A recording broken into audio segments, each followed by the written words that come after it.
क्यों रे लड़की, इतनी रात में अकेली कहाँ जा रही है? थोड़ी देर हमारे पास भी रुक जा, मिलकर मजे करेंगे।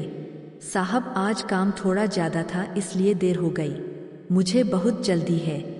प्लीज परेशान मत करिए, मुझे जाने दीजिए। मैं जानता हूँ तुझ जैसी लड़की को, कहाँ की जल्दी पड़ी है तुझको, और कहाँ जा रही है तू?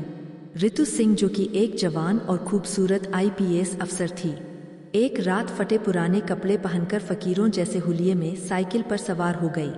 रात का आखिरी पहर था और उसकी साइकिल सुनसान रोड के बीच बीच चल रही थी। उसी रोड पर कुछ पुलिस वाले नाका लगाए खड़े थे और जब एक कांस्टेबल ने साइकिल पर सवार रितु सिंह को अपनी तरफ आते देखा तो दूसरे कांस्टेबल से बोला, लगता है कोई फकीरनी आ रही है। रितु सिंह अब उनके बिल्कुल पास पहुंच चुकी थी और जैसे ही वह पुलिस वालों के आगे से गुजरने लगी, पुलिस वाले उसकी खूबसूरती को देखकर मदहोश हो गए। तभी एक कांस्टेबल ने सड़क के बीच आकर उसका रास्ता रोक लिया और उसे पागलों की तरह देखने लगा। इतने में जीप में बैठे इंस्पेक्टर अमर की नज़र जब रितु सिंह पर पड़ी तो वह फौरन गाड़ी से उतर के आया और उसे ऊपर से नीचे तक घूरने लगा। कौन हो तुम और इस वक्त कहाँ से आ रही हो? रितु सिंह बोली, साहब फकीर हूँ, मांगने के बाद घर जा रही थी। अब इंस्पेक्टर अमर आहिस्ता आहिस्ता उसके करीब आया और उसकी कमर पर हाथ फेरते हुए बोला, एक फकीरनी और इतनी सुंदर, यह कैसे मुमकिन है? यह सुनकर इंस्पेक्टर और बाकी पुलिस वाले जोर जोर से हंसने लगे। रात पूरी तरह से काली हो चुकी थी।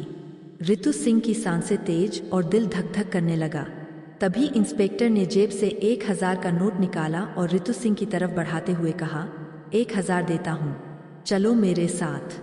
यह सुनकर रितु सिंह दंग रह गई। इंस्पेक्टर ने अचानक रितु सिंह का हाथ पकड़ के उसे साइकिल से नीचे उतार लिया और अपनी गाड़ी की तरफ ले गया।